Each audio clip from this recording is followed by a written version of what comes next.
Bonsoir à toutes, bonsoir à tous. Namur a des couleurs européennes dès ce soir et jusqu'à vendredi. Namur accueille une réunion informelle des ministres européens de l'emploi et des affaires sociales. C'est le grand coup d'envoi de la présidence belge du Conseil de l'Union européenne qui a débuté ce 1er janvier. Durant 3 jours donc, la capitale wallonne est en effervescence. Reportage Arnaud Pilet. Branle-bas de combat dès ce matin dans les cuisines de l'école hôtelière de Namur. Même si les élèves ont plutôt l'habitude, ce soir, ce sont les ministres des 27 pays de l'Union européenne qui sont attendus. Ça change quelque chose que ce soit des ministres européens ? Non, pas du tout. Je pense qu'on fait un peu plus de mise en place parce que le menu est plus grand, mais sinon c'est toujours la même chose. Un petit stress supplémentaire sans plus. Pourtant, le nombre de convives et les demandes sortent un peu de l'ordinaire. De 40 personnes, par exemple, on peut monter à 55. Quelqu'un qui était végétarien va peut-être manger normalement, ou quelqu'un va vouloir manger végétarien. Gluten, lactose, il va falloir aussi être attentif. Et un peu plus de pression, quoi. Voilà. C'est une journée comme une autre, mais voilà, un peu plus pimentée, on va dire.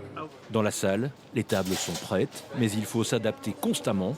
Les 16 stagiaires de l'école hôtelière ont tous été contrôlés. On a dû fournir toutes les identités, etc., l'extrait de casier judiciaire, etc.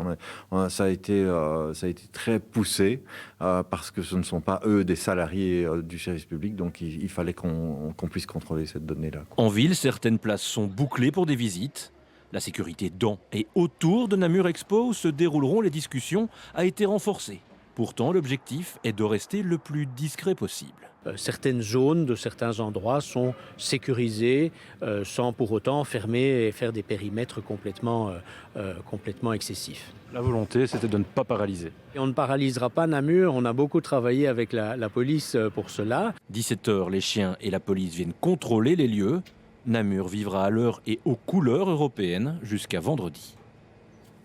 Arnaud Pilet, on vous retrouve. Le programme des ministres européens à Namur est plus que chargé, on peut le dire, Arnaud.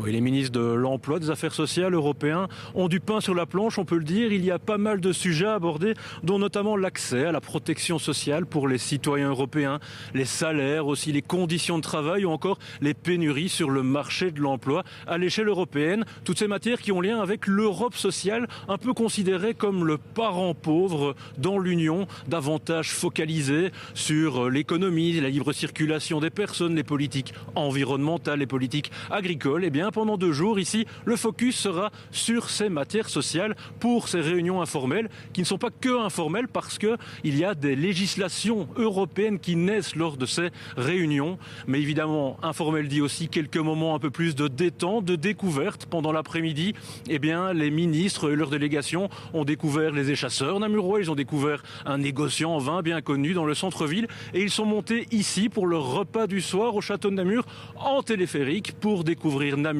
sous un regard plus touristique, la capitale wallonne et toute la Wallonie. Merci Arnaud.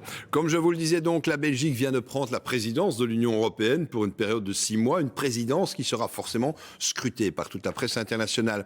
Notre pays a donc lancé cette semaine une sorte d'opération séduction avec rencontres en tête-à-tête et tour de Belgique à l'intention des journalistes étrangers. Paul Peters, Baptiste Tondeur et Thomas Deschamps. Le principe du speed dating est simple. Quelques minutes à peine pour apprendre à se connaître, éventuellement échanger des coordonnées, et puis on change de table. Sauf qu'ici, les rencontres ont lieu entre journalistes étrangers et ministres belges. Ça donne un peu une vision de ce qui est le gouvernement belge, parce que nous, en tant que correspondants européens, on n'a pas vraiment le contact avec les ministres belges dans le quotidien.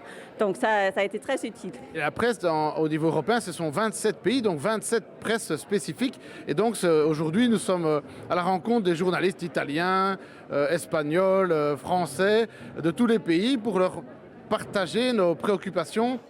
Car si la Belgique vient officiellement de prendre la présidence de l'Union et que les yeux de toute l'Europe se tournent vers notre pays, ce n'est pas seulement le Premier ministre qui présidera le Conseil durant 6 mois, mais bien chaque membre du gouvernement en fonction de ses compétences. On est chacune et chacun président à notre tour des différentes filières, des différents conseils en fonction des compétences, avec des enjeux qui sont différents, avec des agendas qui sont aussi parfois différents. Et donc c'est important d'avoir un contact direct avec les journalistes pour pouvoir aussi assurer le suivi dans les jours et dans les semaines qui viennent. Pour l'occasion, la Belgique a également invité une quarantaine de journalistes européens à découvrir ou redécouvrir ces différentes régions, notamment Charleroi, avec ses nouvelles pépites en matière de biotech, mais aussi son passé industriel et minier. Une nouveauté pour de nombreux correspondants plus habitués aux couloirs des institutions européennes. It was my first visit of Charleroi. Before that, I was only on the airport in Charleroi. And I was just in the museum of coal mining and I found it very, very touching. Yes, I liked it. La Belgique a d'ailleurs tenu à ce que les réunions de sa présidence soient réparties sur plusieurs lieux, dont Namur et Louvain, même si l'essentiel aura bien lieu ici, à Bruxelles, dans la capitale de l'Europe. Quand on a fait l'ouverture et qu'on a accueilli le collège de la Commission européenne, on a senti l'attente énorme, la joie, la satisfaction de voir la Belgique prendre les derniers 6 mois de cette législature parce qu'on est réputé comme des faiseurs de compromis. Et le programme s'annonce d'ores et déjà chargé. Pas moins de 150 réunions formelles ou informelles sont notées à l'agenda de cette présidence.